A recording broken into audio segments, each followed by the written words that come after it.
स्वागत है mythic verse में, जहां कहानियां सिर्फ सुनाई नहीं जाती बल्कि जी जाती हैं। पौराणिक कथाओं से लेकर रहस्यमयी लोक कथाओं तक हम आपको सुनाते हैं वो आवाजें जो आपकी कल्पना को नई उड़ान देती हैं। डिस्क्लेमर: यहां प्रस्तुत सभी ऑडियो बुक्स और कहानियां केवल मनोरंजन और शिक्षा के लिए हैं। मूल रचनाओं के अधिकार उनके लेखकों और प्रकाशकों के पास सुरक्षित हैं। हमारा उद्देश्य है कहानियों का जादू आप तक पहुंचाना। वल्कन पूरी तरह से पावर आर्मर पहने अर्जुन के वाहन के पास उतरा, बाकी सब की तरह ही हैरान। उनके सैनिकों ने बिना किसी प्रतिरोध के, चाहे वो कमजोर बंदूकधारियों से हो या साइकोज से, पूरे इलाके को घेर लिया था। आखिर क्या हुआ? मैंने देखा कि एक मनोरोगी क्या होता है, कैंसल ने अर्जुन से कहा। उसे विशाल अलाव की बिल्कुल भी परवाह नहीं थी। यह बहुत बुरा था। लेकिन क्या यह गलत था? अर्जुन ने आग की लपटों पर नजर गड़ाए पूछा। क्या उन्होंने बंकर उड़ा दिया या कुछ और? नहीं, लेकिन यह बुरा था।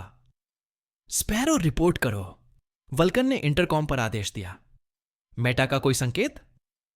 हमारे चौकीदारों ने मुझे बताया कि रोहित, शाम सरीन और कुछ अन्य लोग पुराने हाईवे पर उत्तर की ओर गाड़ी चला रहे हैं। जाहिर है वे शहर छोड़कर जा रहे हैं। वे भाग रहे हैं? कैंसल ने तुरंत निराश होकर पूछा। लेकिन हमने उनमें से सिर्फ 3 को ही मारा है, तुषार ने शिकायत करते हुए कहा। मजा नहीं आया। मैं अपने बंधक के लिए यह मीठी इनाम राशि चाहता था। मैंने तुमसे कहा था कि यह बहुत आसान होगा, जानवी ने जवाब दिया। वह अपने फोन पर टाइप करने में इतनी व्यस्त थी कि ध्यान ही नहीं दे पाई। मुझे यकीन नहीं हो रहा, वल्कन ने कहा। वे जा रहे हैं? क्यों? अर्जुन भी कुछ समझ नहीं पाया। उसे एक पल के लिए भी यकीन नहीं हुआ कि सोहम गुप्ता ने सचमुच हार मान ली है। लेकिन बंकर छोड़कर कबाड़खाने को तबाह करने का दिखावा क्यों किया? क्या कोई और रास्ता था? पनडुब्बी। वह चालाक कमीना, अर्जुन मन ही मन बुदबुदाया। बंकर में एक छिपा हुआ समुद्री रास्ता था, इसीलिए मेटा आसानी से जमीन के नीचे छिप सकता था और सतह को छोड़कर फिर से सामान ला सकता था। जब तक बंकर का अस्तित्व गुप्त रहेगा, साइकोज तब तक रोडार से दूर रह सकते थे, जब तक कि वे नील की तकनीक को अनलॉक नहीं कर लेते। मोटा रोहित सामने के दरवाजे से निकल जाता और पीछे वाले दरवाजे से चुपके से अंदर आ जाता। फिर भी यह तथ्य कि उन्होंने यह सब किया, हताशा की बू आ रही थी। साय शौक उनकी योजनाओं में अर्जुन की सोच से कहीं ज्यादा महत्वपूर्ण रहा होगा, तभी तो उसकी मौत ने सब कुछ इतना हिलाकर रख दिया। कुछ कहना है रॉय? वल्कन ने उससे पूछा, क्योंकि वह उसकी बातें चुपके से सुन रहा था। अर्जुन ने कहा, हो सकता है कि यह कोई सोची समझी चाल हो और वे चुपके से शहर के नीचे किसी भूमिगत अड्डे पर पहुंच गए हों। मुझे यकीन है कि उनके पास कोई प्रलयकारी हथियार है, जैसे चांद को खराब करने वाला लेजर। या शायद उनका कोई अड्डा चांद पर हो, जानवी ने हंसते हुए कहा। तुषार ने कहा, मैं एक बार चांद पर गया था, वह शीशे का बना था। अर्जुन ने बात साफ नहीं की। मौजूदा मामले ने उसे दुविधा में डाल दिया। हालांकि वह बेशर्मी से उसके साथ छेड़खानी कर रहा था, लेकिन वल्कन ने पिछले एक चक्कर में उसे मारने की कोशिश की थी, जबकि उसे पूरी उम्मीद थी कि वह बच निकलेगा। वीर की क्रूरता की छवि थी, और अगर राम की कहानी सच होती तो बंकर की खोज से उसे कुछ भी अच्छा नहीं मिलता। भले ही मेटा का नील की तकनीक पर हाथ पड़ना सबसे बुरा परिदृश्य रहा हो, लेकिन वह सुमित को तब तक ऐसा करने देने से कतरा रहा था जब तक उसे और जानकारी न मिल जाए। खैर, वह हमेशा उन्हें सूचित कर सकता था और बाद में पुनः लौट कर सकता था। हालांकि जैसे ही यह विचार उसके मन में आया, अर्जुन को तुरंत कृष का ख्याल आया। वह आखिरकार अपनी दोस्ती को फिर से मजबूत करने में आगे बढ़ रहा था, और उसे डर था कि कहीं वह फिर से अपने पुराने ढर्रे पर न लौट जाए। अगर वह परफेक्ट रन के रास्ते पर चलता रहा तो उसे ये मुलाकातें बार बार दोहरानी पड़ेंगी जब तक कि उनका कोई मतलब न रह जाए। क्या उसे बचाना और प्रतिबद्ध होना चाहिए? लेकिन अगर उसने ऐसा किया तो उसने उन सभी लोगों की निंदा की जिन्हें मेटा ने बंकर की सुरक्षा में तैनात किया था। उस डरे हुए कैदी का चेहरा, जिसे रोहित सैंडविच की तरह इधर उधर घुमा रहा था, कुरियर को अब भी परेशान कर रहा था, खासकर इसलिए क्योंकि यह उसे ब्लड स्ट्रीम के पालतू जानवर के रूप में उसके अपने चेहरे की याद दिलाता था। अर्जुन में अब भी इतनी सहानुभूति थी कि वह उस हिस्से को लेकर बुरा महसूस कर सके। इसीलिए हालांकि उसने कृष को नहीं बताया था, फिर भी इस बात की प्रबल संभावना थी कि उसे कम से कम शिकार बनाए रखने के लिए फिर से शुरू करना ही पड़ेगा। लेकिन उसने सब कुछ कबूल कर लिया था, और अगर वह अतीत में लौट गया तो वह फिर से भूल जाएगी। आह, अनिर्णय पक्षाघात। नतीजे बहुत बुरे हैं। अर्जुन अचानक चिल्लाया, जिससे कुछ लोगों की नजरें उस पर पड़ गईं। मजा नहीं आ रहा, बिल्कुल भी मजा नहीं आ रहा। मैं भी बहुत निराश हूं, कैंसल ने शिकायत की, मेटा को न मार पाने की अपनी हताशा साझा करते हुए। मुझे नहीं लगा था कि उनमें से 3 को मारने से वे डर जाएंगे। जब तुम हत्या के दीवाने रोना धोना बंद कर दोगे तो शायद हम दिन खत्म करके चले जाएं, जाह्नवी ने पूछा। मेरी डेट तय हो गई है और मुझे यकीन है कि यही वो है। आप हर बार ऐसा कहते हैं, स्पैरो ने इशारा किया। हालांकि उसने थोड़ी ईर्ष्या के साथ कहा, तुम बॉयफ्रेंड्स के साथ क्लीनैक्स की तरह घूमती हो। इस बार बात अलग है, जाह्नवी ने जोर देकर कहा। मेरी शक्ति हमें बार बार मिलने पर मजबूर कर रही है। गैस लीक के कारण मेरा अपार्टमेंट लगभग तबाह हो गया था, तब वो मदद के लिए आता है। मैं अपनी किताबें गिरा देती हूं और वो उन्हें वापस समेटने में मेरी मदद करता है। बारिश शुरू हो जाती है और हमें उसी बस स्टॉप के नीचे रुकना पड़ता है। मैं तुम्हें बताती हूं, वो ही है। तुषार ने उसका मजाक उड़ाते हुए कहा, आप ऐसा इसीलिए कह रही हैं क्योंकि आपको उसे 5 बार परेशान करना पड़ा जब तक कि वह झुक नहीं गया, और आप अनदेखा किया जाना बर्दाश्त नहीं कर सकती। मोर्ती, रुको, तुम्हें कैसे पता चला कि मैंने 5 बार पूछा था? क्या तुमने मेरी जासूसी की थी? तुम्हारा दर्द मेरी बुझी हुई आत्मा के लिए अमृत है। अर्जुन ने उन्हें नजरअंदाज कर दिया। स्थिति से बाहर निकलने का कोई रास्ता ढूंढने की कोशिश की, लेकिन अनिर्णय ने उसे पूरी तरह से पंगु बना दिया। न्यूरोम के लिए एक कमजोर रास्ता उसे कृष के साथ अपनी दोस्ती को बरकरार रखने में मदद कर सकता था, लेकिन एक परफेक्ट रन सैकड़ों नहीं तो दर्जनों जाने बचा सकता था।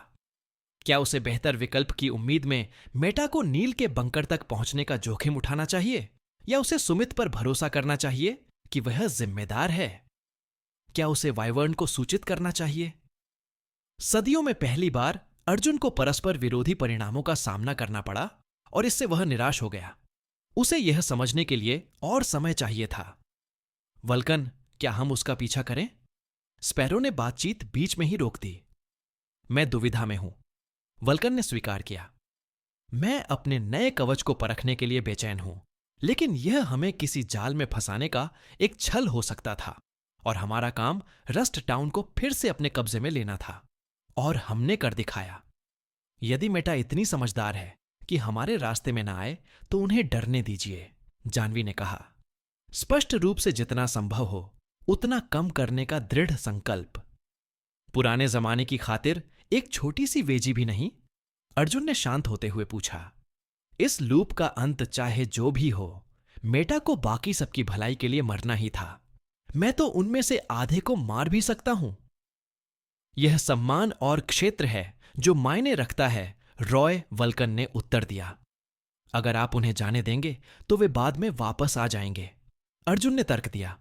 उसने देखा था कि मेटा को कम आंकने का उन्हें पिछले लूप्स में कितना नुकसान हुआ था। किसी ऐसे व्यक्ति पर भरोसा करो जिसने पहले बिग वैली से लड़ाई की हो, वह अलाव तो बस एक दिखावा है। वल्कन ने उसकी बातें ध्यान से सुनी। तुम्हें लगता है कि यह हमें सुरक्षा का झूठा एहसास दिलाने की चाल है, और अगर हमने रोहित को जाने दिया तो वो वापस आकर हमें और जोर से चौदेगा, और वह विनम्र नहीं होगा। ये तो थोड़ा पागलपन है, तुषार ने कंधे उचकाते हुए जवाब दिया। अगर आप मुझ बेचारे बूढ़े से पूछेंगे तो वो अपनी क्षमता से ज्यादा ही दस लेते थे और डरकर भाग जाते थे। रॉय की खुफिया जानकारी अब तक बेदाग रही है, स्पैरो ने अर्जुन का बचाव करते हुए कहा। मुझे नहीं लगता कि रोहित द ओग्रे भी इतनी आसानी से हार मान लेगा। मेटा साफ तौर पर हमसे लड़ने के लिए न्यूरोम आया है, शायद हमारे प्रतिद्वंद्वियों के लिए भाड़े के काम के तौर पर। अगर वे इलाके हड़पने की रणनीति से हटकर मार मारकर भागने की रणनीति अपना रहे हैं तो वे महीनों तक समस्या बने रह सकते हैं। वल्कन ने विभिन्न दृष्टिकोणों पर विचार किया, फिर कोई निर्णय लिया। स्पैरो, तुम और तुम्हारे आदमी पीछा करो। मैं हर समय मेटा गैंग का स्थान जानना चाहता हूं। मैं तुम्हारे साथ मिलकर उन्हें सुरक्षित दूरी से लंबी दूरी के हथियारों से परेशान करूंगा। समझ गया, स्पैरो ने जवाब दिया।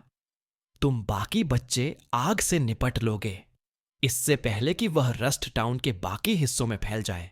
वल्कन ने प्लायमाउथ फ्यूरी में जीनोम्स से कहा, अगर हमारे सारे ग्राहक जलकर मर गए तो हम वहां व्यापार नहीं कर पाएंगे, इसलिए मैं तुम्हें नजदीकी फायर हाइड्रेंट तक पहुंचा दूंगा। तुषार, ध्यान रखना कि मेटा ने कोई बम जाल पीछे न छोड़ा हो। क्या? जानवी ने फोन से नजरें उठाईं। हमें ऐसा क्यों करना पड़ता है? क्या उनके पास दमकल कर्मी नहीं है? अर्जुन ने विरोध करते हुए कहा, मैं आग लगाता हूं, बुझाता नहीं। यह मेरे धर्म के विरुद्ध है। बहुत बुरा हुआ भगवान, तुम्हारे वेतन पर हस्ताक्षर नहीं करते, मैं करता हूं, वल्कन ने उड़ते हुए कहा। काम पर लग जाओ। आपने ऐसा कहकर कितनी बेशर्मी की है। अर्जुन के मजाक पर सभी लोग कराह उठे, जिससे वह मौन मनोरंजन करने लगा। उसे आशा थी कि उसने गलत चुनाव नहीं किया है। अर्जुन को जीनोम पार्टियां बहुत पसंद थीं। उनमें हमेशा बहुत सारा सामान बर्बाद होता था। इटली में उसने कुछ और जगहों पर भी कुछ कार्यक्रमों में हिस्सा लिया था, आमतौर पर जब वह किसी समूह में शामिल होता था। हालांकि ऐसा लग रहा था कि यह अब तक का सबसे बड़ा कार्यक्रम होगा, और चूंकि कल न्यू रोम में रॉय का पहला हफ्ता था, इसलिए कुरियर वाले ने इसे धमाकेदार तरीके से समाप्त करने का इरादा किया था। खैर, उसने शहर में अलग अलग जगहों पर शायद 2 महीने या उससे ज्यादा समय बिताया होगा, लेकिन फिर भी यह पार्टी शायद कुछ बिल्कुल नई और आश्चर्यजनक होगी। कितने लोग आएंगे?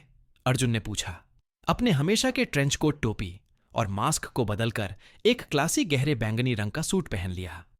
मीना शर्मा ने जोर देकर कहा था कि वह कैजुअल कपड़े पहन सकता है, लेकिन जीनोम कमरे में मौजूद सबसे अच्छे कपड़े से कम पर रांझी नहीं होता। आप सुंदरता को आधा अधूरा नहीं कर सकते। ओह, 100 से ज्यादा नहीं, मीना शर्मा ने जवाब दिया। उसकी उंगलियां बेचैनी से कांप रही थीं। उसने अपना चश्मा बदलकर कॉन्टैक्ट लेंस पहन लिए थे और अपने साधारण कपड़े बदलकर एक बिना आस्तीन की काली ड्रेस पहन ली थी।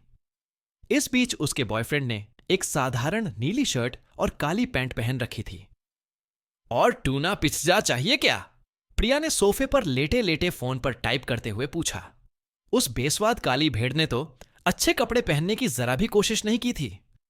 हमारे पास अभी भी 4 और लोगों के लिए काफी पार्टी फंड है। जानवी के लिए कुछ वीगन भी डाल दो, मीना शर्मा ने पिछले 1 घंटे में 5वीं बार किचन का जायजा लेने से पहले कहा। अरुण ने काउंटर पर शराब की बोतलों का एक बड़ा ढेर लगा रखा था। क्या यह काफी होगा?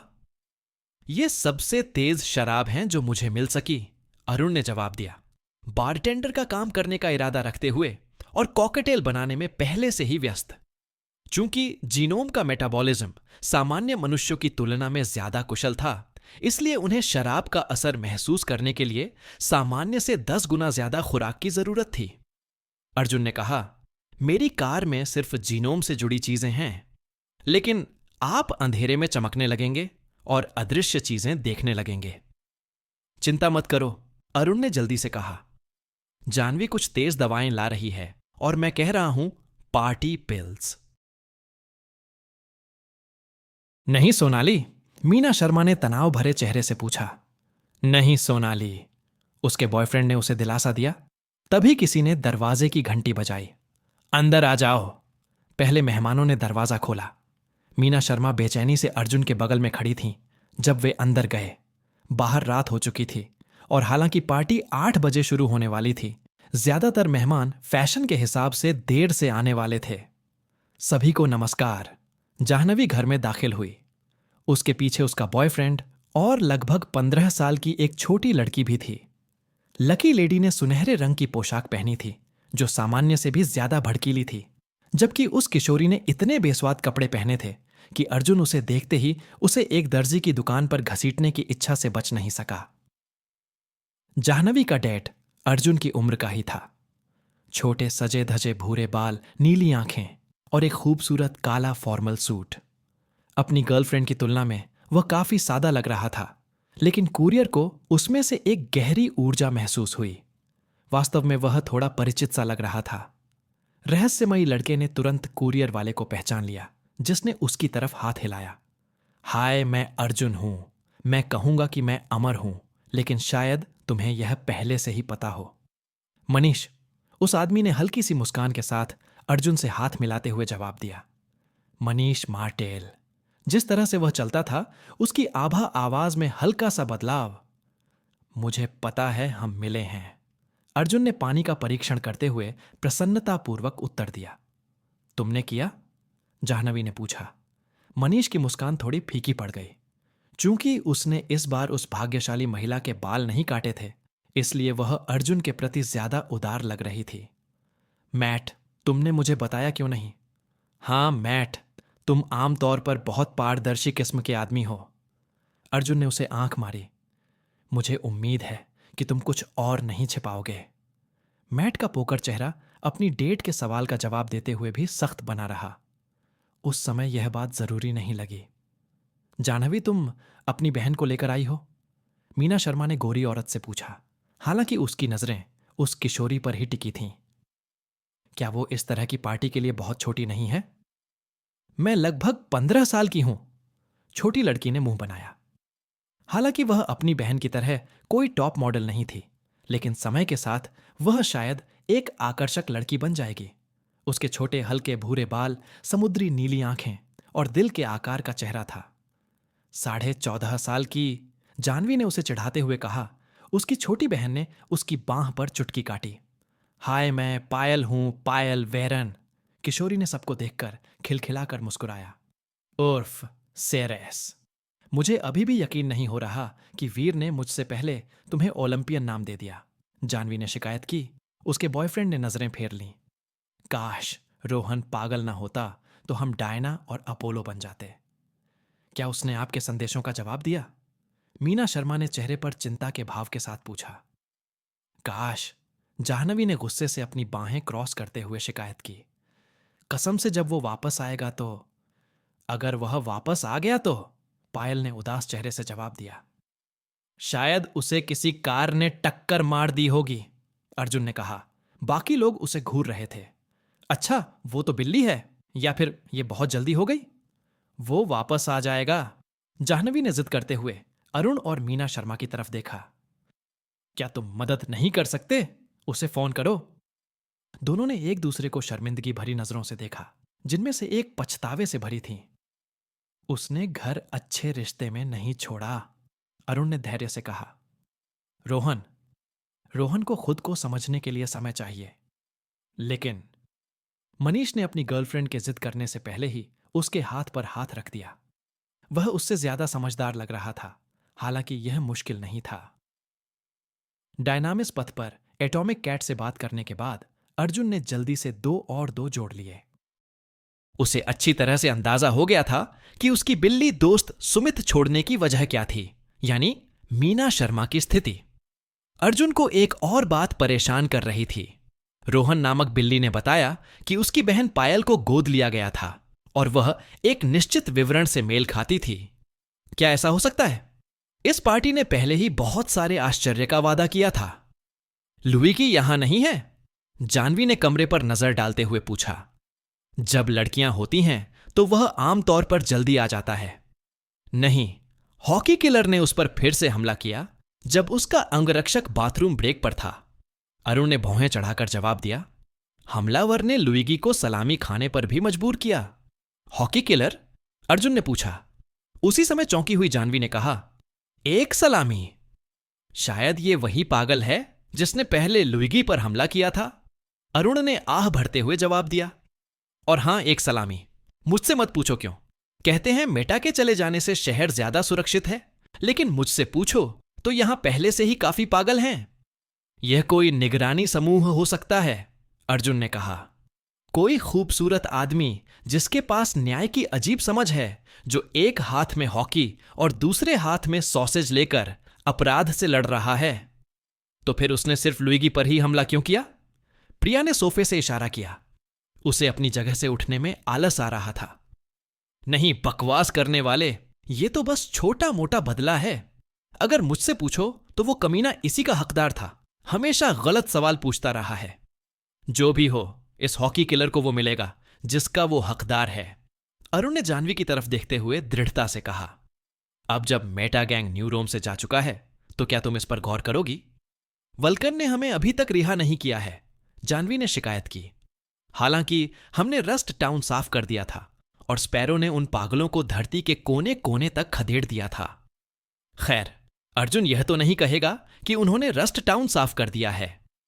उन्होंने एक बड़ी आग लगने से तो बचा लिया था, लेकिन कबाड़ खाना पिघले हुए कचरे के ढेर में तब्दील हो गया था, जिससे बंकर का प्रवेश द्वार आसानी से छिप गया था। वल्कन ने समूह को मेटा के लौटने की स्थिति में उस इलाके में गश्त करने का काम सौंपा था, जबकि वह स्पैरो के साथ उनका शिकार करने निकल गई थी।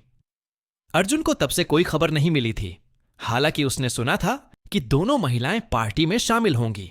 सच तो यह है कि समय यात्री को अभी तक समझ नहीं आया था कि नील के बंकर का क्या करना है, और कृष्ण ने भी उससे दोबारा संपर्क नहीं किया था।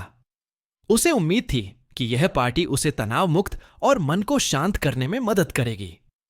क्या हमें इस बारे में बात करनी चाहिए? मीना शर्मा ने मनीष की तरफ देखते हुए गला साफ किया।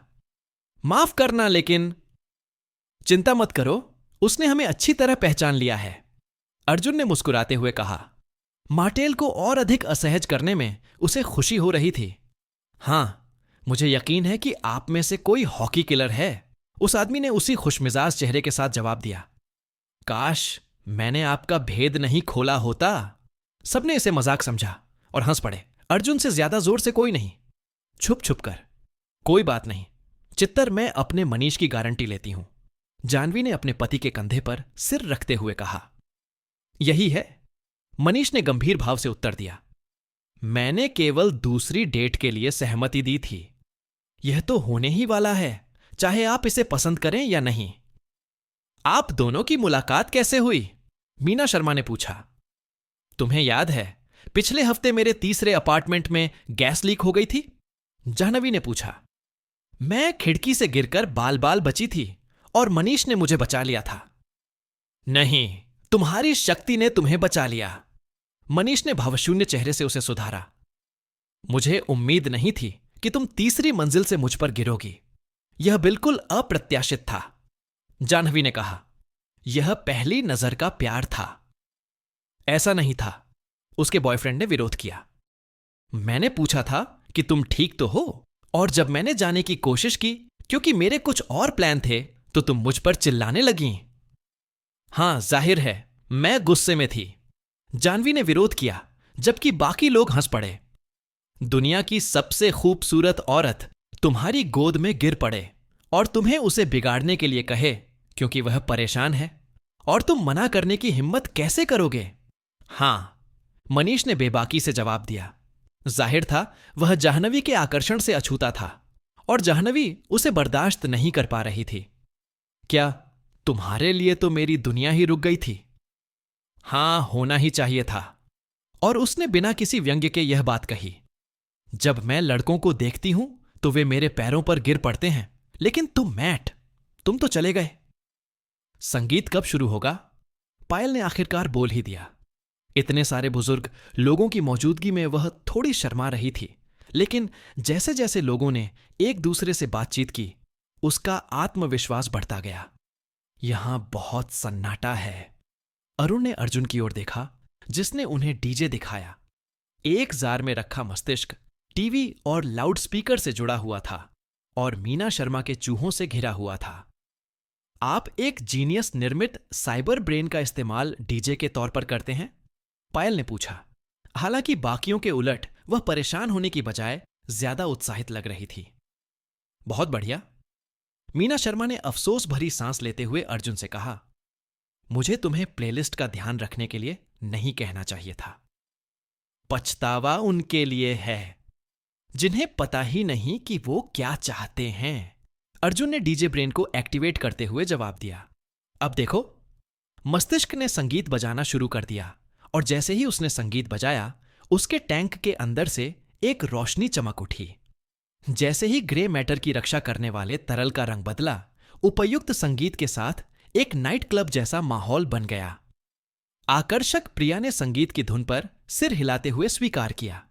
मीना शर्मा ने कहा, मैं कलाकार को नहीं पहचानती। जबकि उनके चूहे टीवी के चारों ओर ब्रेक डांस करने लगे। यह ग्रैंड थेफ्ट ऑटो का रीमिक्स है, मनीष ने कहा, जिससे अर्जुन हैरान रह गया। काफी अच्छा भी है। मनीष एक गेम डिजाइनर है, जानवी ने कहा, क्योंकि वह खुद पर गर्व करने के लिए बहुत विनम्र था। वह बहुत प्रतिभाशाली है। सटीक तौर पर बताऊं तो मैं एक प्रोग्रामर हूं और साथ ही इंडी गेम्स भी बनाता हूं, उसके डेट ने शर्मीली मुस्कान के साथ जवाब दिया। अर्जुन ने उसे अब तक सबसे ज्यादा भावुक होते देखा था, ज्यादातर आरपीजी और मेट्रोइडवानिया। अर्जुन के अलावा जिसकी आंखों में सितारे थे, किसी को भी यह शब्दावली समझ नहीं आई। हालांकि उसने अपनी उम्मीदें बढ़ाने से पहले उस आदमी के ज्ञान को परखने का फैसला किया। क्या आपने मेट्रॉयड फ्यूजन खेला है? हां, लेकिन मुझे सुपर मेट्रॉयड ज्यादा पसंद है, मनीष ने जवाब दिया, ज्यादा खुला खुला। सर्वश्रेष्ठ स्क्वायर आरपीजी फाइनल फैंटेसी 7, लेकिन वीआई मेरे दिल में एक विशेष स्थान रखता है। इस भगवान भुलाए हुए ग्रह पर एक और गेमर जिंदा है। अर्जुन को अपना जीवन साथी मिलने पर उसकी आंखों में आंसू आ गए। अब मैं खुशी से मर सकता हूं। क्या तुम्हारे पास शक्तियां हैं बेवकूफ डो? प्रिया ने बियर की कैन हाथ में लिए सोफे से ऊपर सिर उठाते हुए मनीष से पूछा।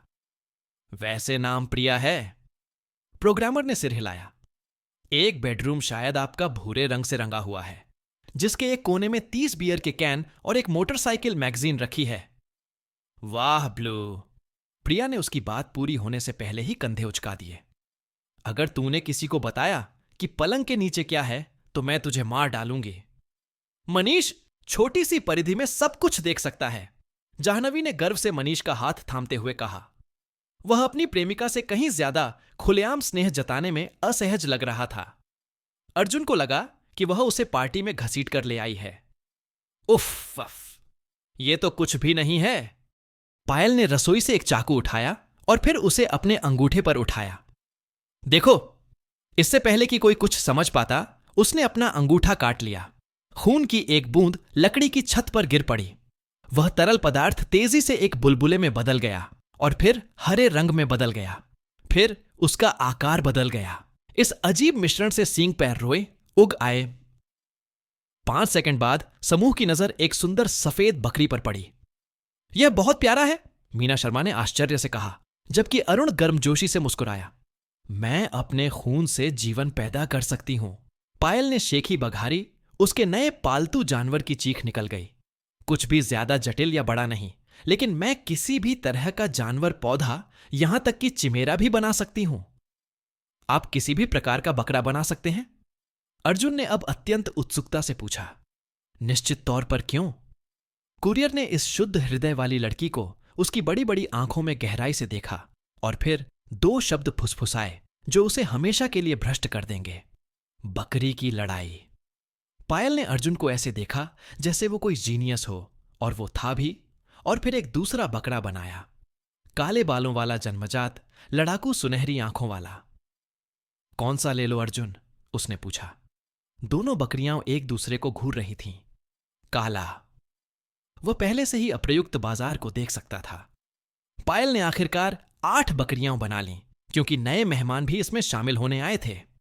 उसने हर एक को एक अलग रंग दिया और एक प्रतियोगिता आयोजित की, जबकि घर धीरे धीरे लोगों से भर गया।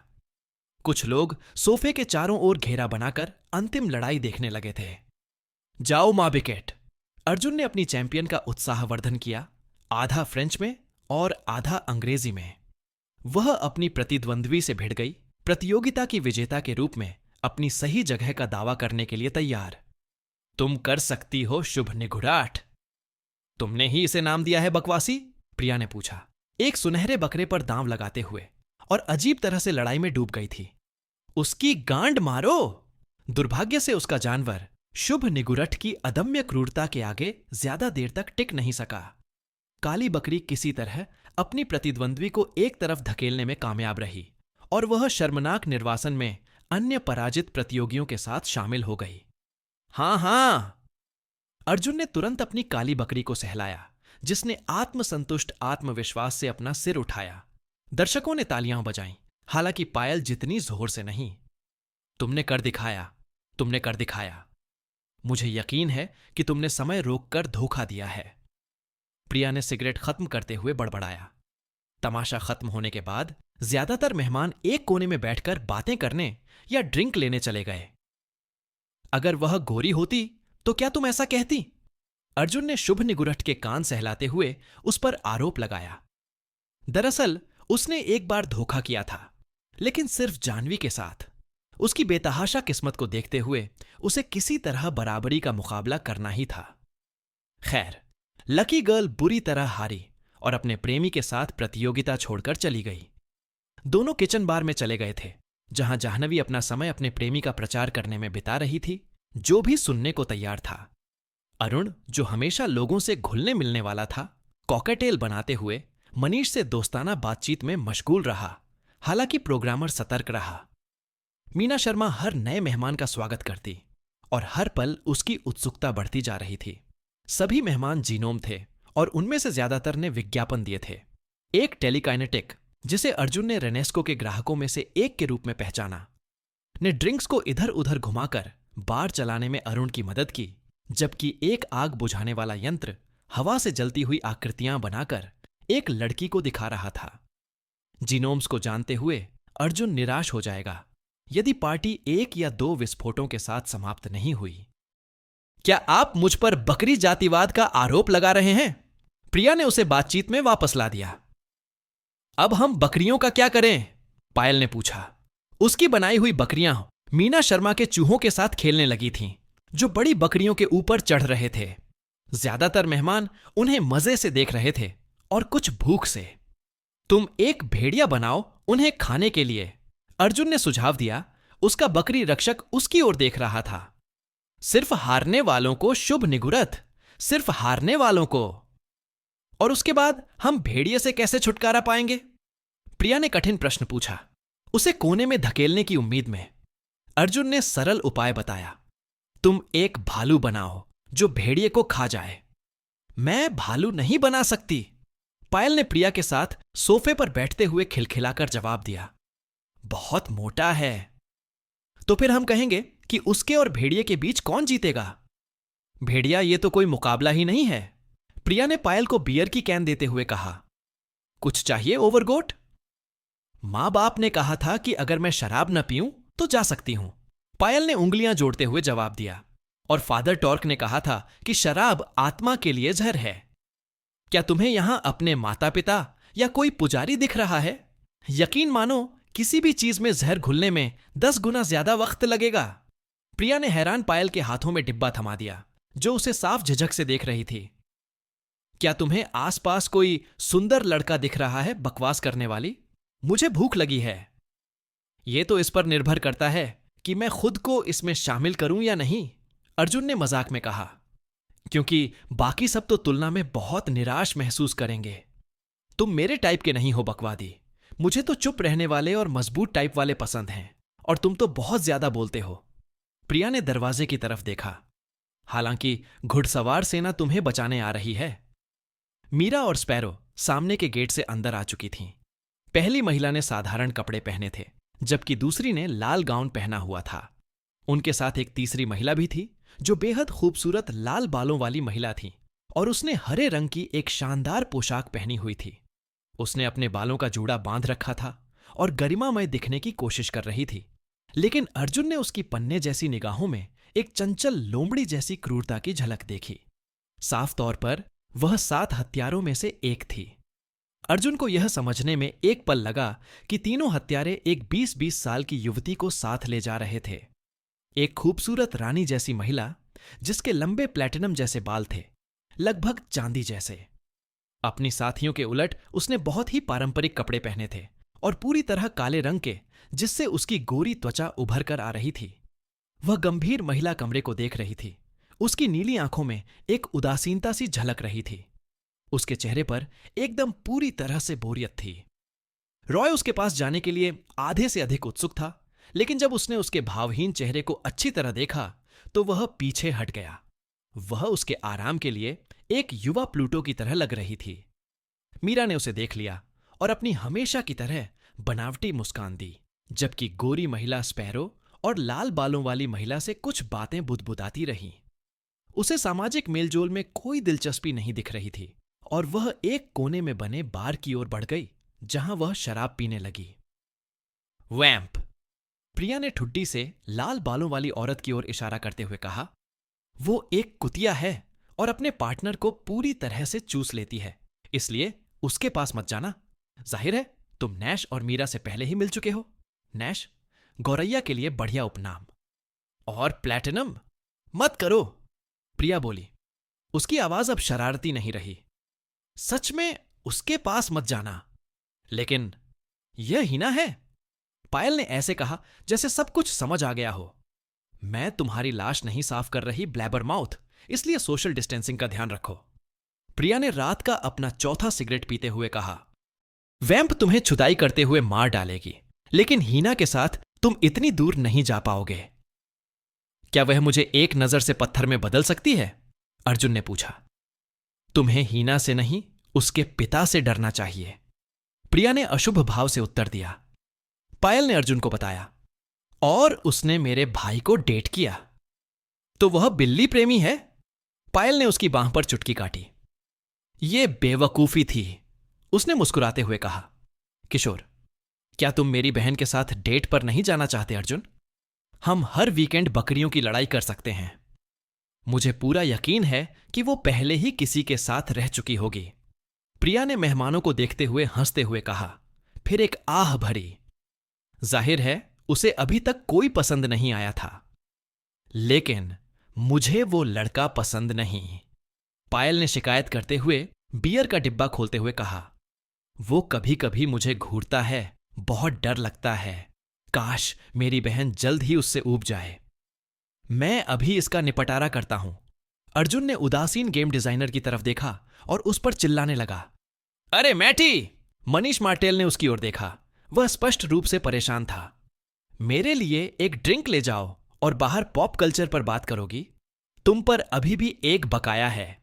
गेम डिजाइनर ने अपनी गर्लफ्रेंड से कुछ बातें की। कुछ सेकंड बाद जानवी ने कुरियर वाले को घूरा, जबकि मनीष काउंटर से 2 गिलास उठा लाया। बकरियों की रक्षा करो मेरे हरे दोस्त, अर्जुन ने पायल से कहा। तुम्हारी इच्छा पूरी करने के लिए हमें उनकी बलि देनी पड़ सकती है। आप शैतानवादी तो नहीं है ना? किशोर ने अचानक चिंतित होकर पूछा। नहीं, वह तो बहुत बुरा है, प्रिया ने कहा, जबकि अर्जुन पहले ही छत की ओर बढ़ चुका था। कुरियर ने मजाकिया लहजे में जवाब दिया। नीचे लगी बड़ी आग का मेरे द्वारा लगाई गई आग से कोई लेना देना नहीं है। मैं मजाक कर रही थी, पायल गिड़गिड़ाई। शुभ निगुरट हल्की सी चीखें निकाल रहा था। मैं मजाक कर रही थी। मनीष के आने से पहले अर्जुन ने कंधे के ऊपर से उसे आंख मारी। कुछ जीनोम ने इन्फिनिटी पूल पर कब्जा कर लिया था, लेकिन अभी ज्यादातर अंदर ही थे। कुरियर ने उसे दिया गया एक ड्रिंक लिया और फिर रैंप पर बैठ गया, नीचे शून्य में गिरने से बस 1 इंच दूर। शोर सुनकर उसने ऊपर देखा। वल्कन का यंत्र घर के ऊपर से गुजरकर बाहर बगीचे में उतर गया। अच्छा अर्जुन, उससे मेटा गैंग की तलाश के बारे में पूछताछ करेगा। मुझे लगा था कि तुम प्यार में बदकिस्मत हो, उसने मनीष से पूछा। हां, वो एक नौकरी है, उसने जवाब दिया, जिससे अर्जुन के अपनी पहचान के बारे में शक की पुष्टि हुई। मुझे कहना चाहिए कि उसका उल्टा असर हुआ। उसकी शक्ति खत्म हो गई है। यह बहुत ठंडा है। कहते हैं बर्तन को काला कहते हैं। प्रोग्रामर ने गिलास में घूंट भरते हुए कुरियर को घूरा। तुम बहुत बड़े बेवकूफा हो रॉय। मुझे पता है और तुम इसके लिए मुझसे प्यार करते हो। लुईगी के लिए अच्छा फैसला, उसने इतनी धीमी आवाज में कहा कि कोई और सुन न ले। मैं उसका ध्यान रखने वाला था, लेकिन तुमने जल्दी कर दी। मुझे अफसोस है कि सच बोलने वालों के प्रति मेरी नफरत तुम्हारी बेरहम हत्या की कोशिश में आड़े आ गई। अर्जुन ने पायल की तरफ देखा। उसने और प्रिया ने सोफा एक तरफ हटा दिया और लिविंग रूम को डांस फ्लोर में बदल दिया। रेव पार्टी जल्द ही शुरू होने वाली थी। तो वो है? मनीष मार्टेल ने उसकी तरफ देखा ही नहीं, बल्कि वेरन बहनों को घूरता रहा। एक पल के लिए नकाब उतर गया और उसके पीछे छिपा असली इंसान बोल उठा। हां, राम ने पायल को देखते हुए अपनी आंखों में खतरनाक भाव लिए जवाब दिया। यही है। आवाज कब आ रही है? प्रिया ने तीसरी बार लाउडस्पीकर पर कोहनी रखते हुए अर्जुन से पूछा। जब तुम मुझे दूसरा दिमाग ढूंढ दोगे, अर्जुन ने डिवाइस के साथ छेड़छाड़ करते हुए जवाब दिया। कुछ लोग पहले ही डांस फ्लोर पर छा चुके थे, लेकिन घर का सामान एक असली रेव पार्टी के लिए काफी नहीं था। सच में मीना शर्मा को डायनामिक्स के घरेलू उत्पाद खरीदना बंद कर देना चाहिए था। युद्ध पूर्व चीनी आयातों सेब मुश्किल ही बेहतर थे। वास्तव में क्या दुश्मन के उत्पादों को खरीदना सहयोग माना जाएगा? उसका ध्यान भटकाना बंद करो, पायल ने प्रिया से कहा, अर्जुन का इतने जोश से बचाव करते हुए कि वह उसे अपना साथी बनाने के बारे में सोचने लगा। ग्रीन जीनोम जमीन पर अजीबोगरीब फॉस्फोरसेंट मशरूम उगाने में व्यस्त था। उसने वादा किया था कि इससे रेव में मदद मिलेगी और कुरियर ने उसे अपनी कल्पनाओं की उड़ान भरने दी।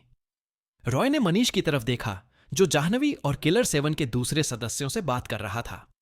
उनकी बातचीत को आधा घंटा बीत चुका था और घर अब मेहमानों से खचाखच भर गया था। तो तुम गोद ली हुई हो? अर्जुन ने पायल से साफ पूछा। क्या तुम्हें कभी पता चला कि तुम्हारे जन्मदाता माता पिता कौन थे? अर्जुन! प्रिया ने उस पर झपट्टा मारा। वे लुटेरे थे, पायल ने लगभग लापरवाही से जवाब दिया। फादर टॉर्क ने कहा था कि वे हत्यारे और बलात्कारी थे और उस वीर ने उन्हें सजा दी क्योंकि यह ईश्वरीय न्याय था। अर्जुन को लगा जैसे टीवी की स्क्रीन एक पल के लिए टूटने की कगार पर आ गई हो। उसने मनीष की तरफ देखा, जिसकी मुस्कान उसकी आंखों में बर्फीली मुस्कान के बिल्कुल विपरीत थी। माफ करना, प्रिया ने कुरियर वाले को घूरते हुए कहा। शुक्र है कि बिजली का विस्फोट इतना हल्का था कि वह उसे देख नहीं पाई। बकवास करने वाले में जरा भी चतुराई नहीं है। कोई बात नहीं, पायल ने प्यारी सी मुस्कान के साथ जवाब दिया। मेरा असली परिवार तो वही है जिसने मुझे पाला है। मेरे मम्मी पापा बहुत अच्छे हैं और मेरे भाई बहन तो और भी ज्यादा। मुझे भी गोद लिया गया था, पर वो बहुत बुरा था, अर्जुन ने कंधे उचकाते हुए कहा। हां, आधा ही सही। सच में? पायल का सिर उत्सुकता से ऊपर उठा, जबकि प्रिया चुपचाप सुन रही थी। अर्जुन ने कहा, मेरे माता पिता की मृत्यु तब हुई जब डाकुओं ने हमारे समुदाय का सफाया कर दिया और हमारी रसद चुरा ली। यह बहुत पहले की बात है। इसका लगभग सारा भावनात्मक प्रभाव खत्म हो चुका था। मैं 11 साल का था, शायद 12 साल का, और मैं बहुत अच्छा निकला। अर्जुन! प्रिया की आवाज में सारी चंचलता गायब हो गई थी। क्या ये डाकू? अर्जुन ने उसकी बांह पर बने सांप के टैटू पर नजर डाली, जो उसके पुराने गिरोह का था। तुम उनमें से नहीं थीं और वे सब मर चुके हैं, कुरियर ने कंधे उचकाते हुए जवाब दिया। मैं अब इससे उबर चुका हूं। प्रिया सोच में डूबी हुई चुप हो गई, जबकि पायल असमंजस में उन दोनों को देख रही थी। शुक्र है कि माहौल और भी अजीब होने से पहले ही एक नए मेहमान ने उन्हें बीच में रोक दिया। अर्जुन पहली नजर में वल्कन को पहचान ही नहीं पाया, क्योंकि जीनियस ने खुद को साफ सुथरा कर लिया था। उसने अपने सामान्य कपड़े उतारकर काले रंग का हॉल्टर टॉप और पैंट पहन लिया था और अपने बालों को कंधों पर खुला छोड़ रखा था। हालांकि वह कोई आकर्षक सुंदरता नहीं थी, सुमित कैपो बहुत खूबसूरत लग रही थी। उसे वास्तव में अपने से छोटे प्रतिभाशाली लोगों से लगाव था। सेरेस स्फीयर, कुरियर को देखकर वल्कन मुस्कुराया। अर्जुन? अरे मेरे पसंदीदा हथियार विक्रेता, अर्जुन ने पेचकस उठाते हुए खुशी जताई। तुम्हारा आना बिल्कुल सही है। हमेशा, उसने कमर पर हाथ रखते हुए जवाब दिया। मुझे कुछ ऐसा बताओ जो मैं नहीं जानती। क्या आपके पास आवाज बढ़ाने के लिए कुछ है? अर्जुन ने पूछा। मैं लाउड स्पीकरों को ठीक करने की कोशिश कर रहा हूं, लेकिन मुझे और पावर चाहिए। अब तुम मेरी भाषा बोल रहे हो, वल्कन ने उसकी जेब में हाथ डालते हुए और चूहे के आकार की एक बैटरी उसकी ओर उछालते हुए कहा। यह एक छोटा जनरेटर है। तुम इसे अपनी जेब में क्यों रखते हो? प्रिया ने भौहें चढ़ाते हुए पूछा। क्योंकि मेरे फोन की स्वायत्तता किसी सुस्ती से भी कम है, जीनियस ने कंधे उचकाते हुए जवाब दिया और फिर प्रिया के निजी भंडार से एक बियर कैन उठा ली। आज का दिन बहुत थका देने वाला रहा। क्या तुमने मेटा को मार दिया? अर्जुन के पूछने से पहले पायल ने पूछा। लगभग, लेकिन डायनामिक्स पहले ही उन तक पहुंच गया। कमबख्त चोर। क्या उन्होंने उन्हें खरीदने की कोशिश की? प्रिया ने हंसते हुए कहा। गोलियों और लेजरों के साथ, वल्कन ने जवाब दिया। उन्होंने 3 बख्तरबंद दस्ते भेजे, साथ ही डेविलरी और उस कुतिया वाइवर्न जैसे भारी भरकम हथियार भी भेजे। वे गिद्ध मेटा पर टूट पड़े और देखते ही गोलियां चलाने लगे। ओह, क्या उनके गठबंधन में कोई गैस थी? खैर, मुझे लगता है कि अब ढीले सिरे साफ करने का समय आ गया है, अर्जुन ने कहा। रोहित हैरान नहीं हुआ। उसने कुछ लोगों की जान ले ली, लेकिन एक पनडुब्बी पर सवार होकर भागने में कामयाब रहा। पनडुब्बी? पायल ने तुरंत पूछा। वह समुद्र के अंदर रोमांच के आकर्षण का विरोध नहीं कर सकी। हां, एक पनडुब्बी जिस पर नील का प्रतीक है। जीनियस! नाम सुनते ही चंचल माहौल में हलचल मच गई। प्रिया सिगरेट के साथ खेल रही थी। उसके चेहरे पर एक शिकन उभर आई। अच्छा, यह तो अच्छा नहीं लग रहा। मुझे लग रहा है कि मामला जितना दिख रहा है उससे कहीं ज्यादा पेचीदा है। वल्कन ने अर्जुन की तरफ देखते हुए बियर की चुस्की ली। मैंने अंडर डाइवर को जांच के लिए बुलाया है, क्योंकि वह पानी के नीचे शिकार करने में माहिर है। कृष को बुलाने का विचार अर्जुन के मन में आया था, लेकिन वह अभी उसे बुलाने से हिचकिचा रहा था। वह शायद सभी अनाथ बच्चों के साथ व्यस्त थी, इसलिए उसके कंधों पर और दबाव डालने की जरूरत नहीं थी। खैर, वल्कन के गैजेट की बदौलत उसने अपना डिजाइन पूरा किया और आवाज को तेज करके उस मामूली लाउडस्पीकर को एक सामूहिक विनाशक हथियार में बदल दिया। मानो उसकी सफलता का जवाब देने के लिए पायल के मशरूम ने डांस फ्लोर पर एक हल्की रंगीन धुंध फैला दी, जिसने तुरंत सबका ध्यान अपनी ओर खींच लिया। अपने पेचकस को पेय पदार्थ के बदले में देते हुए अर्जुन ने अपना गला साफ किया। लड़कों और लड़कियों! कुरियर ने अपना गिलास उठाते हुए चिल्लाया। उसकी आवाज लाउडस्पीकर से गूंज रही थी। बड़ी ताकत के साथ शून्य जिम्मेदारी भी आती है। योग्यता! चीयर्स ने उसकी घोषणा का जवाब दिया, जबकि प्रिया ने डांस फ्लोर के ऊपर कई रंगीन गोले बनाए, हर एलिक्सिर प्रकार के लिए एक। वे छत के पास तैर रहे थे और ऊर्जा से स्पंदित हो रहे थे, धीरे धीरे सिकुड़ते हुए एक ठोस प्रकाश शो बना रहे थे। ये कितने समय तक चलते हैं? वल्कन ने प्रिया से पूछा, और अधिक लोग डांस फ्लोर पर आने लगे, जबकि संगीत एक आकर्षक सिंथवेव गीत पर बदल गया। करीब 1 घंटा अगर कोई इन्हें छुए नहीं, प्रिया ने पायल की ओर मुड़ते हुए कहा। मशरूम वाली तरकीब अच्छी है, और तुम्हारा काम क्या है? मैं इस्चिया द्वीप पर काम करता हूं, किशोर ने जवाब दिया। मैं फादर टॉर्क को स्वर्ग का रास्ता खोलने में मदद करता हूं। ऐसा स्वर्ग? अर्जुन ने तुरंत दिलचस्पी लेते हुए पूछा। क्या तुम कोई देवदूत हो? पायल की मुस्कान थोड़ी फीकी पड़ गई। माफ करना अर्जुन, मुझे इस बारे में कुछ नहीं कहना चाहिए। मैं बस इतना कह रहा हूं, मैं हमेशा से ड्रग्स बेचकर गुजारा करना चाहता था, अर्जुन ने अपनी मुट्ठी बांधते हुए कहा। दक्षिण अमेरिकी कार्टेल बनाना हमेशा से मेरा सपना रहा है। अगर आपको किसी ड्रग एक्सपर्ट की जरूरत है तो मुझे सारे नुस्खे पता हैं। मेथ, कोकीन, हेरोइन, अफीम, कोई बात नहीं, बस मुझे एक ट्रक दे दो और मैं खाना बनाना शुरू कर दूंगा। तुम्हें दवाइयां बनाना आता है? प्रिया ने अपनी छठी कैंसर स्टिक खत्म करते हुए पूछा। जानकर अच्छा लगा। खैर, अर्जुन ने 20 साल बिताए थे, कम से कम 20 साल अमृत के अलावा दुनिया के हर नशीले पदार्थ को आजमाते हुए, और जब उसकी सारी नशीले पदार्थ खत्म हो गए तो उसने अपनी आपूर्ति खुद बनाना सीख लिया। उसका ड्रग कार्टेल वाला दौर वाकई काफी मजेदार रहा था, भले ही आखिरी ओवरडोज बहुत बुरा रहा हो। मुझे डर है कि तुम्हें अपना बचपन का सपना छोड़ना पड़ेगा अर्जुन। वल्कन ने बेशर्मी से उसके कंधे पर हाथ रखा। तुम्हें मेरे साथ एक खास काम का अनुबंध मिला है। क्या हम एक खुले रिश्ते पर समझौता नहीं कर सकते? अर्जुन ने बेशर्मी से अपना हाथ उसकी कमर में डालते हुए जवाब दिया। प्रिया ने उसकी ओर ऐसे देखा जैसे उसे उम्मीद हो कि कुरियर वाला अपना हाथ बहुत जल्द खो देगा। मुझे तुम्हारे आधे भी अच्छे इंसान नहीं मिल रहे, वल्कन ने बिना हाथ हटाए जवाब दिया।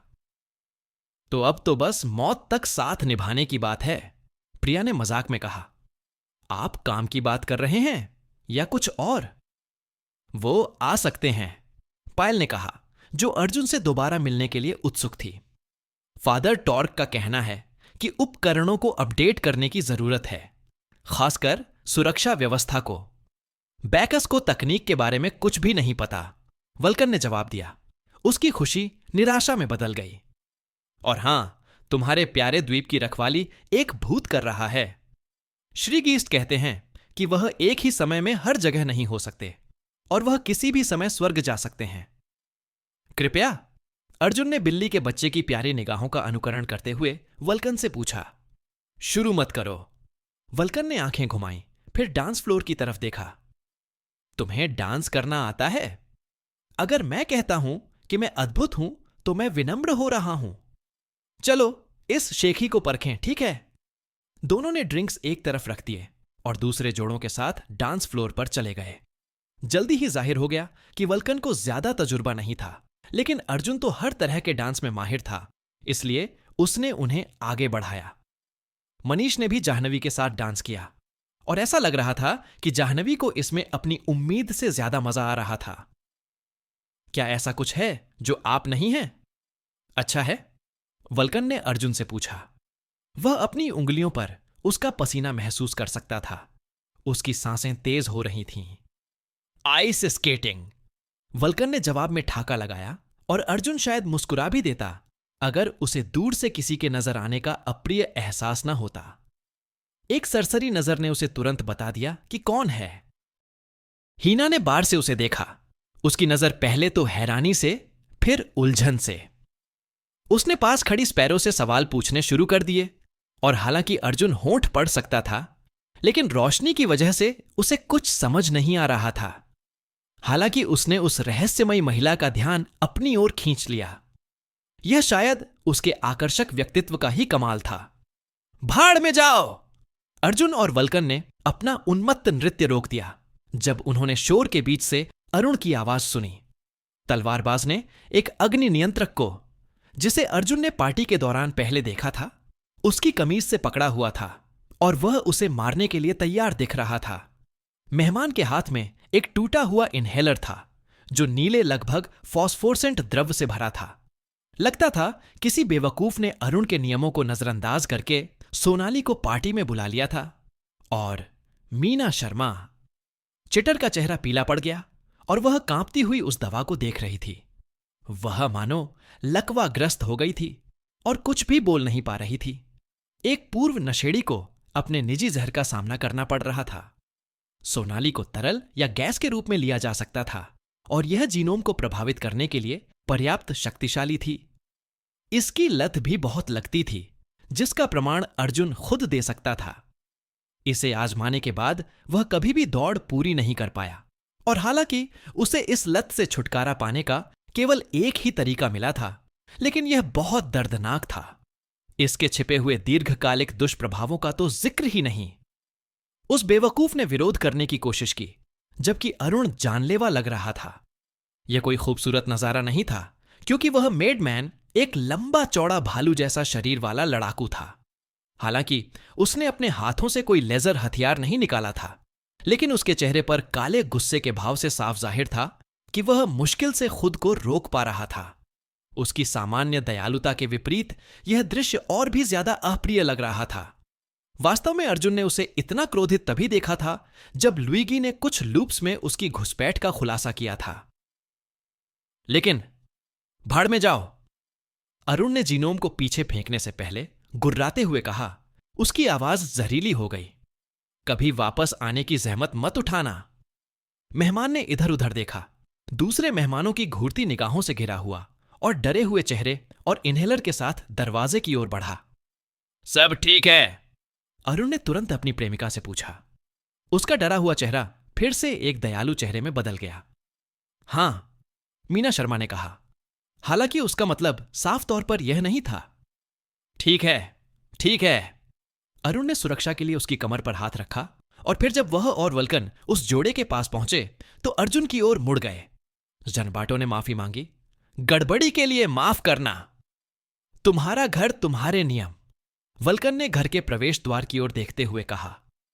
मैं उस बेवकूफ को सजा दूंगा, जांभाटो। मेरी बात मानो। शुक्रिया। अरुण ने अपनी परेशान प्रेमिका की ओर देखा, फिर अर्जुन की ओर। मुझे लगता है कि हम जल्दी सो जाएंगे। क्या तुम और प्रिया हमारी अनुपस्थिति में मेहमानों का ध्यान रख सकते हो? जरूर, कुरियर ने कहा। क्या मैं तुम पर भरोसा कर सकता हूं कि तुम कोई बेवकूफी नहीं करोगे? अरुण ने भौहें चढ़ाते हुए पूछा। मैं कसम खाता हूं कि मैं इस छत के नीचे कोई आग नहीं लगाऊंगा। यह अजीब तरह से विशिष्ट है, उन्होंने कहा, लेकिन उनके दिमाग में और भी जरूरी बातें थीं। घर को जला मत देना। अर्जुन ने एक हाथ से अंगूठा ऊपर उठाया और दूसरे हाथ से अपनी उंगलियां पीठ के पीछे क्रॉस कर लीं। अरुण और मीना शर्मा ऊपर चले गए और ग्राउंड और मुख्य कमरा मेहमानों के लिए छोड़ दिया। मुझे नहीं पता था कि चिट्टर नशे की लत से उबर रहा है, वल्कन ने आश्चर्यजनक अंतर्दृष्टि दिखाते हुए कहा। मुझे खुशी है कि मैंने वह चीज कभी नहीं ली, अर्जुन ने उत्तर दिया।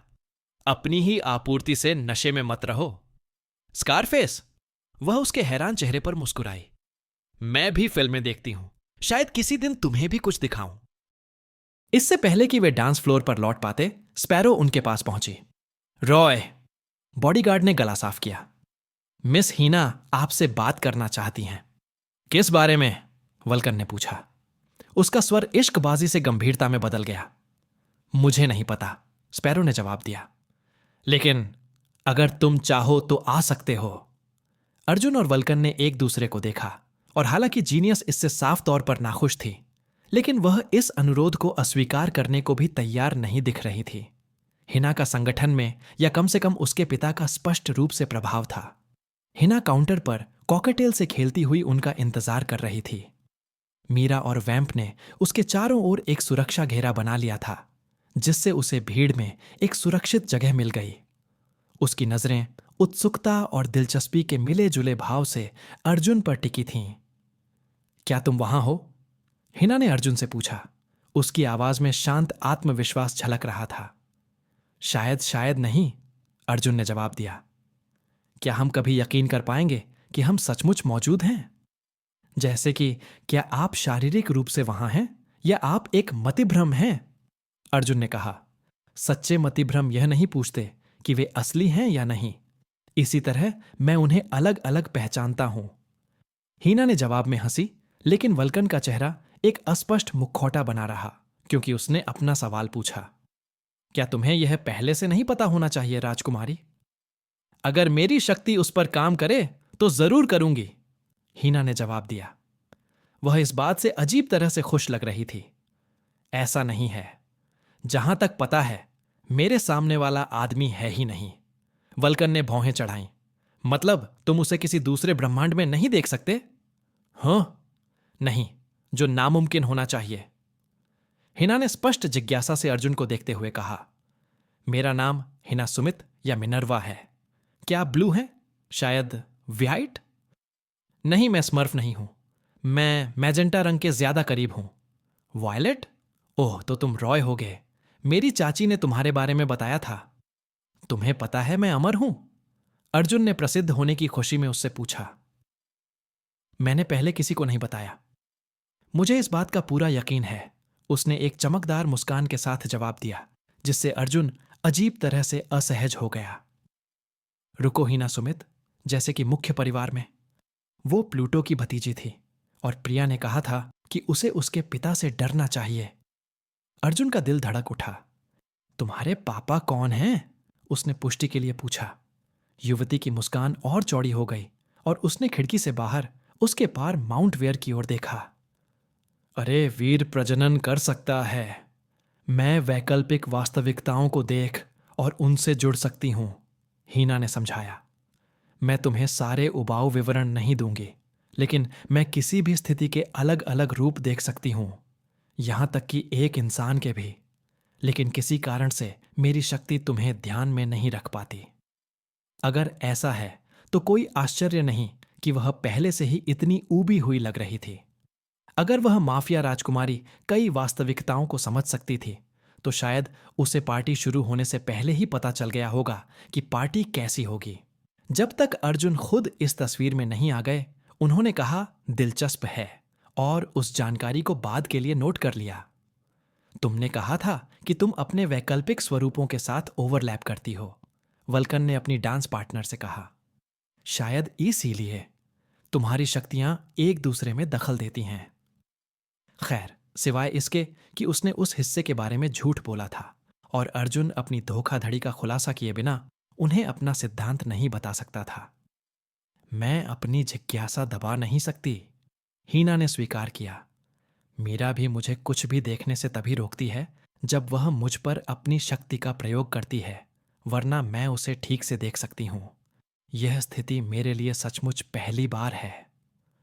संतरा मुर्गी घर में है। वल्कन और हीना दोनों ने अर्जुन को घूरा। मुझे माफ करना, माफिया राजकुमारी ने पूछा। अगर आपको यह वाक्य याद है तो इसका मतलब है कि सब कुछ ठीक है। अर्जुन ने काउंटर से एक ड्रिंक लेते हुए कहा। तो फिर मैं इसे जरूर याद रखूंगी, हीना ने हंसी से जवाब दिया। जितनी ज्यादा वे बातें करते वह उतनी ही ज्यादा खुश होती। अगर आपको कोई आपत्ति न हो तो मुझे यह जानने में दिलचस्पी होगी कि हमारी शक्तियां कैसे परस्पर क्रिया करती हैं। मैं अभी भी अपनी सीमाएं समझ रही हूं। तो फिर शर्त लगाने के बारे में क्या ख्याल है? कुरियर वाले के प्रस्ताव पर विचार करते हुए हीना ने अपना हाथ गाल पर रख लिया। एक शर्त? मैंने पार्टी को और भी रोमांचक बनाने के लिए कुछ सोचा है। अर्जुन ने कॉकटेल की चुस्की लेते हुए तर्जनी उंगली उठाई। कुछ इतना साहसी, इतना जोखिम भरा, इतना पागलपन भरा कि मैं वादा करता हूं कि आपने इसे किसी भी दूसरे ब्रह्मांड में नहीं देखा होगा। कुछ ऐसा जो वाइवर्न को बहुत गुस्सा दिलाएगा। हिना ने हंसी से भौहें उठाईं, जबकि वल्कन चारा लेने के लिए तैयार दिख रहा था। मैं सुन रही हूं, माफिया राजकुमारी ने कहा। अर्जुन मुस्कुराया। 2 घंटे बाद अर्जुन डायनामिस मुख्यालय की 20वीं मंजिल पर एक मेज के पीछे छिप गया।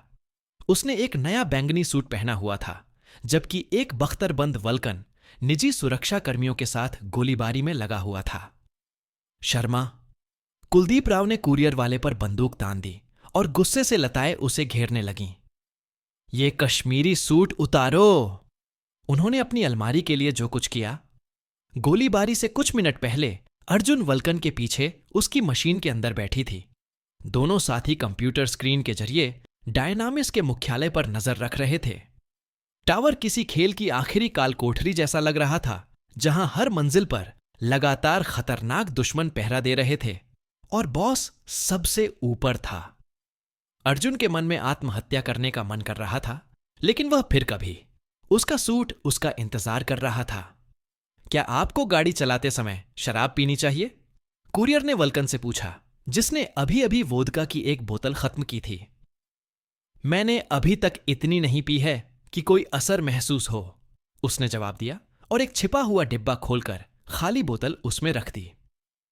अर्जुन ने अंदर कुछ और बोतलें देखीं, जिनमें एक बोर्डो वाइन और कुछ दूसरे व्यंजन भी शामिल थे। इतने बेहतरीन स्वाद के लिए कुरियर के मन में वल्कन की इज्जत तुरंत और बढ़ गई। आपके पास मिनी बार है? मैं एक जीनियस हूं, उसने मुस्कुराते हुए जवाब दिया। शायद जब मैं इसे बनाऊंगी तो तुम्हारे पावर आर्मर में भी लगा दूंगी। मैं कुछ ऐसा सोच रही हूं जो स्लीक हो, नजदीकी मुकाबले के लिए उपयुक्त हो। सच कहूं तो मैं मेगाजॉर्ड को ज्यादा पसंद करूंगा। शायद इसमें पांडा थीम वाला पशु मोड हो सकता है, उन जापानी अमेरिकी शोज से। उसने तिरस्कार भरा चेहरा बनाया।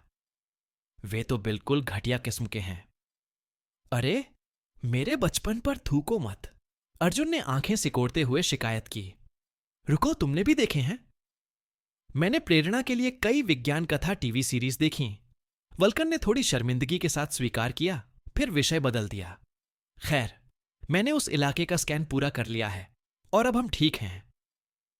तो हम अंदर जा रहे हैं? वल्कन ने अपने कंधे के ऊपर से देखा। कॉकपिट में जगह की कमी के कारण अर्जुन उसकी पीठ पर झुका हुआ था। हो सकता है कि यह थोड़ा गंदा निकला हो। मैंने उनकी सुरक्षा का अध्ययन किया। वल्कन ने स्क्रीन पर वापस ध्यान केंद्रित करने से पहले उससे कहा। डायनामिस पर अपने स्टील्थ सिस्टम को परखने के लिए बेताब था, लेकिन कभी मौका ही नहीं मिला। मुझे अब भी यकीन नहीं हो रहा कि हीना ने मुझे आशीर्वाद दिया, खासकर जब उसे पता ही नहीं कि इसका अंत कैसे होगा। उसने आशीर्वाद दिया क्योंकि उसे पता नहीं है, अर्जुन ने बताया। माफिया राजकुमारी भी नए और अप्रत्याशित मनोरंजन के लिए उतनी ही बेताब लग रही थी जितनी वह। मदद के लिए शुक्रिया। कोशिश नहीं करता, वल्कन ने स्वीकार किया। वह बेरहम बदमाश अपने भाई जैसा ही है। उसके बिना भी हमारे पास कुछ ही मिनट हैं। इससे पहले कि वे हम पर भारी हमले करने लगें, उसके बाद हम खत्म हो जाएंगे। सूट ले लो और कोई खिलवाड़ मत करो। जरा भी नहीं। मत खेलो अर्जुन। वल्कन ने डायनामिस मुख्यालय के ठीक बगल वाली इमारत यानी सतीश कुमार टावर की ओर इशारा करते हुए दृढ़ता से कहा। उनकी सर्वश्रेष्ठ सेना हमारी सर्वश्रेष्ठ सेना से मुकाबला कर सकती है और यह उनका क्षेत्र है। अलार्म बजते ही वे प्रयोगशालाओं जैसे रणनीतिक क्षेत्रों को मजबूत करने के लिए आगे बढ़ेंगे, लेकिन भ्रम की स्थिति हमें बस कुछ ही समय देगी। अब मुझे थाम लो। अर्जुन ने आह भरी, लेकिन अंततः कश्मीरी ऊनी सूट मिलने के विचार से खुद को सांत्वना दी। इस भयावह क्षण की तैयारी में कुरियर ने अपनी पैंट, कमीज, मास्क और टोपी को छोड़कर ज्यादातर कपड़े अरुण के घर पर ही छोड़ दिए थे। उसके साथ सिर्फ एक चीज थी, वह था आलीशान खिलौना, जो इतना खतरनाक था कि उसे बिना निगरानी के नहीं छोड़ा जा सकता था। वल्कन ने उसे मशीन के अंदर एक डिब्बे में रख दिया, जिससे उसकी बुराई दूर हो गई। वल्कन ने अपनी मशीन को उसकी वर्तमान जगह से हटाकर न्यूरोम के ऊपर उड़ा दिया और उसकी धातु की खाल को किसी तरह के छलावरण से ढक दिया। यह डायनामिस के रडार और ड्रोन सुरक्षा को चकमा दे सकता है, कम से कम तब तक जब तक वह टकरा न जाए। वल्कन की मशीन तेजी से तेज हो गई और जी फोर्स बढ़ता गया, जब तक कि अर्जुन के पास पीछे की ओर गिरने से बचने के लिए पायलट को पकड़े रहने के अलावा कोई चारा नहीं बचा। वह कंप्यूटर स्क्रीन पर डायनामिस की इमारत को और पास आते हुए देख सकता था और पंख जैसे आकार के ड्रोन उसकी परिधि के चारों ओर उड़ रहे थे। गति कम, ऊंचाई और चुपके के मेल ने पावर आर्मर को उनकी नजरों से छिपा दिया और फिर मशीन मिसाइल की तरह इमारत से टकराई, जिससे 20वीं मंजिल की खिड़कियां और छत का ज्यादातर हिस्सा चकनाचूर हो गया। वल्कन ने फर्नीचर असेंबली लाइन और अलमारियों को चीर डाला और आखिरकार रुक गया। जाओ जाओ जाओ, वल्कन ने अर्जुन पर चिल्लाते हुए कहा, जबकि कॉकपिट खुल गया। कुरियर तुरंत मशीन से बाहर आ गया। डायनामिस की ऊन फैक्ट्री एक साफ सुथरी जमीन थी, जिसमें न तो गर्मी थी और न ही रंग, और असेंबली लाइन में इंसानों की जगह यांत्रिक हाथ थे। उत्पादन लाइनों की देखरेख सिर्फ कुछ ही डेस्क करते थे, और चूंकि हर डेस्क में एक कंप्यूटर था, इसीलिए वे शायद इंजीनियरों के थे। 2 लिफ्ट और सीढ़ियां उस मंजिल को दोनों की वर्तमान स्थिति के दक्षिण में इमारत के बाकी हिस्सों से जोड़ती थीं। पूरे फर्श पर अलार्म बजने लगे, धातु के पैनल बाहर की खिड़कियों को बंद करने लगे और सुरक्षा कैमरे तुरंत घुसपैठियों पर ध्यान केंद्रित करने लगे। अर्जुन ने इस पर कोई ध्यान नहीं दिया। उसके दिमाग में चल रहा एक ग्रेगोरियन गीत बाहर के सारे शोर को दबा रहा था। उसका ध्यान पूरी तरह से उसके सबसे अजीब सपने पर केंद्रित था। उनके घर के पास एक अलमारी में ताजे कश्मीरी ऊनी सूट रखे हुए थे। हर एक का रंग अलग था। उनमें से एक बैंगनी रंग का सूट था, जिसमें पैंट भी शामिल थी। एकदम सही सूट हमेशा से उसका इंतजार कर रहा था। कोई भी इंसान ऐसे नजारे को देखकर बेसुध नहीं होता, और अर्जुन भी कोई अपवाद नहीं था। उसने बड़े ध्यान से इस आलीशान कपड़े को अपने नंगे हाथों से छुआ। इसकी बनावट, गर्माहट और स्वर्ग के इस नजारे को बनाने में खर्च किए गए 1000 यूरो के वजन को महसूस किया। उसने इस शानदार सूट को अलमारी से निकाला और उसकी शान में डूब गया। अचानक अर्जुन को एहसास हुआ कि अस्तित्व निरर्थक नहीं है। मानव इतिहास के सभी संघर्ष सार्थक रहे हैं, क्योंकि उन्हीं के कारण इस सूट का निर्माण हुआ। अर्जुन! वल्कन अपनी मशीन के अंदर से उस पर चिल्लाई। तनाव और बेचैनी बढ़ती जा रही थी। मशीन को छत से टकराने से बचने के लिए खुद को नीचे करना पड़ा। तुम किसका इंतजार कर रहे हो? मुझे माफ करना। अर्जुन को खुशी के आंसू दबाने पड़े। यही जिंदगी का मतलब है। दुर्भाग्यवश नए लोगों ने उनके दिव्य रहस्योद्घाटन में बाधा डालने का निर्णय लिया। सफेद पावर आर्मर पहने 6 लोगों का एक दस्ता ब्लैक थॉर्न को साथ लेकर दोनों लिफ्टों से बाहर निकला। डायनामिस के अधिकारी ने अपना सूट ठीक करना शुरू किया, मानो किसी लड़ाई की नहीं, बल्कि किसी मीटिंग की तैयारी कर रहा हो। श्री शर्मा, मिस शरीफ, कुलदीप राव ने हमेशा की तरह विनम्रता से कहा, अगर आप देर रात का अपॉइंटमेंट लेना चाहें तो नीचे रिसेप्शनिस्ट मौजूद है। उसके सैनिकों ने अपने हथियार, शक्तिशाली लेजर राइफलें दोनों सुमित जीनोम पर तान दी। वल्कन ने अपनी तोपनुमा भुजा उन पर तान दी। दोनों समूह एक दूसरे के सामने तनावपूर्ण गतिरोध में थे। मैं अपॉइंटमेंट नहीं लेता, जीनियस ने दबंग दिखने की कोशिश करते हुए कहा, मैं उन्हें मजबूर करता हूं। अर्जुन उसकी बुद्धि की कमी पर कराह उठा। उसे इस मोर्चे पर कुछ प्रशिक्षण की जरूरत थी।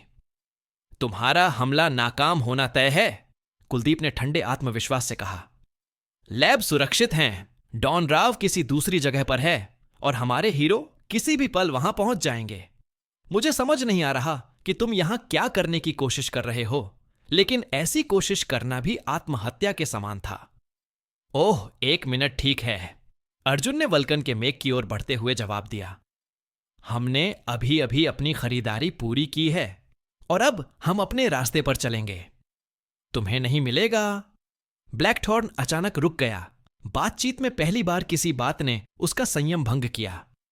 रुको, शॉपिंग से तुम्हारा क्या मतलब है? मुझे समझ नहीं आ रहा। अर्जुन ने अपनी कमीज की ओर अंगूठा दिखाया। अच्छा। अर्जुन ने समय रोक दिया और जब समय फिर से शुरू हुआ तो उसने सिर्फ अंडरवियर ही उतार दिया था। उसने सिर्फ अपना मास्क, टोपी और बॉक्सर पहना हुआ था। बाकी कपड़े जमीन पर पड़े थे। 6 लेजर राइफलें तुरंत उस पर तान दी गईं। 5 उसके सिर पर और 1 उसकी जांघों पर, जो अब तक उसका सबसे शक्तिशाली हथियार था। मेरे पीछे साहब, वो आपको फ्लैश करेगा, एक सिपाही ने अवाक कुलदीप राव के सामने आते हुए कहा। अर्जुन ने उस वार को नजरअंदाज कर दिया, जबकि पूरा दस्ता उसे पल भर में उड़ा देने को तैयार लग रहा था। उसने धीरे से सूट पहना, सबसे आखिर में पैंट कमरे में व्याप्त तनाव को नजरअंदाज करते हुए। किसी ने भी उसे बीच में टोकने की हिम्मत नहीं की। उसकी निरी हिम्मत और स्थिति की बेतुकीता ने सबका पूरा ध्यान अपनी ओर खींच लिया। बेहतर। एक बार जब उसने सूट पहन लिया तो अर्जुन ने उसके बटन बंद करना शुरू कर दिया, धीरे से, विधिपूर्वक, प्यार से। आखिरकार तैयार होने के बाद अर्जुन ने कमर पर हाथ रखा। सूट के रंग उसके मुखौटे और टोपी के साथ बिल्कुल मेल खा रहे थे, जिससे वह शानदार लग रहा था। किसी भी जीनोम की पोशाक जैसी ही लग रही थी। उत्तम। एक क्षण के लिए तो किसी ने एक शब्द भी बोलने की हिम्मत नहीं की। कुलदीप राव ने कुरियर की तरफ देखा। समय के साथ छेड़छाड़ करने वाले उस जबरदस्त आकर्षण से अवाक रह गए। सतीश कुमार के मैनेजर ने सूट की तरफ, फिर वल्कन की तरफ और आखिर में अपने आदमियों की तरफ देखा। वे असमंजस में कंधे उचका गए तो उन्होंने रॉय की तरफ देखा। तुम हमारे मुख्यालय में घुस आए, युद्ध छेड़ने की धमकी दी, एक सूट के लिए। कुलदीप पूरा वाक्य नहीं बोल पा रहा था। 5 से ज्यादा शब्द बोलते ही बीच में ही रुक जाता।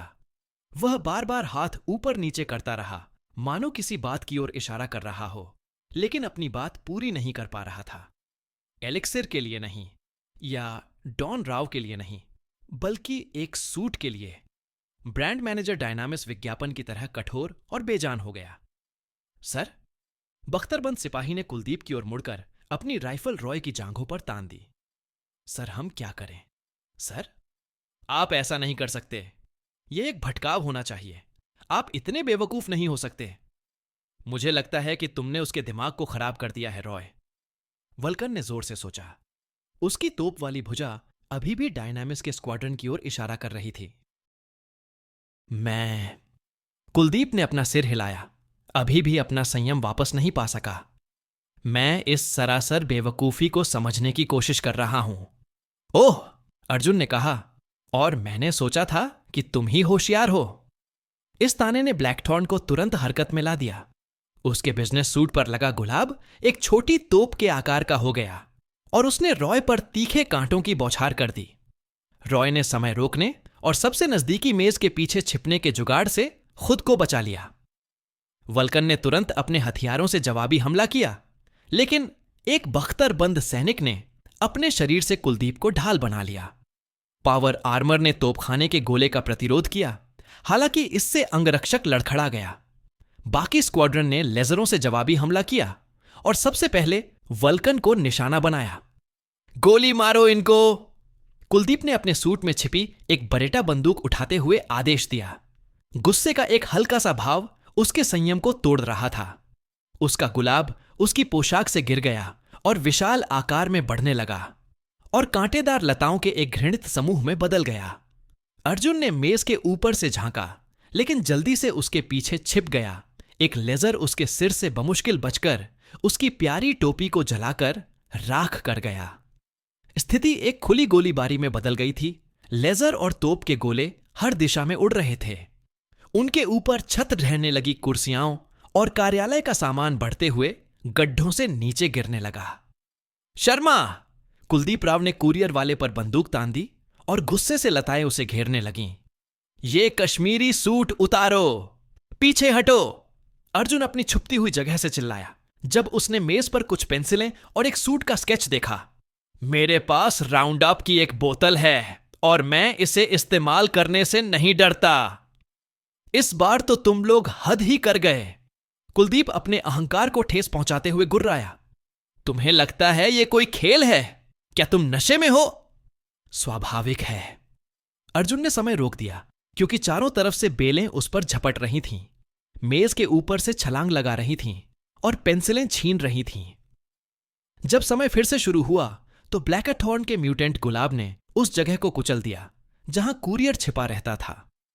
कुलदीप ने प्रतिक्रिया स्वरूप अपनी बंदूक समय यात्री की छाती पर तान दी। अर्जुन ने लगभग अलौकिक सटीकता के साथ मैनेजर के हाथ पर पेंसिलें फेंकीं, जिससे उसे अपना हथियार गिराना पड़ा। हालांकि इससे पहले कि कुरियर ब्लैकथॉर्न तक पहुंच पाता, रस्सी के आकार की जड़ें छत से टूटकर बाहर आईं और फंदे की तरह उसकी गर्दन पकड़ने की कोशिश की। ओह, तो सतीश कुमार के प्रबंधक न केवल बड़े दायरे में पौधों को नियंत्रित कर सकते थे, बल्कि उनकी वृद्धि को भी बढ़ावा दे सकते थे। लगता है तुम्हें खुद को ग्रीन हैंड कहना चाहिए था। अर्जुन ने कुलदीप का मजाक उड़ाया, लेकिन जानलेवा पौधों से बचने के लिए उसे भागना पड़ा। कुरियर वल्कन के यंत्र की ओर दौड़ा। जमीन पर पड़े उसके पुराने कपड़े किसी तरह उठाने में कामयाब रहा, जबकि एक लेजर उसके कंधे से बाल बाल बच गया। इसे ले आओ, वल्कन ने आदेश दिया। कॉकपिट खुल गया। अर्जुन ने समय को फिर से थाम लिया, मशीन की पीठ पर चढ़ गया और फिर अंदर फिसल गया। एन! बिना रुके वल्कन ने कॉकपिट बंद कर दिया और प्रोपेलर चालू कर दिए।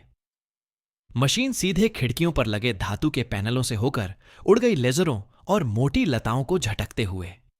इमारत से बाहर निकलने के बाद ये घृणित वनस्पतियां मशीन को पकड़ नहीं पाईं।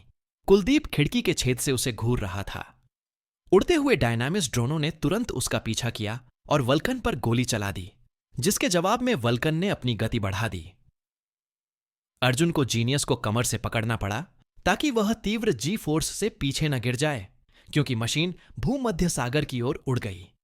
वल्कन अपनी गति बढ़ाता रहा और अपनी ऊंचाई तब तक कम करता रहा जब तक कि उसकी मशीन लगभग पानी तक नहीं पहुंच गई, जिससे ड्रोन दूर हो गए। 5 मिनट तक पीछा करने के बाद मशीन का पीछा करने वाले गायब हो गए और उसकी गति धीमी हो गई।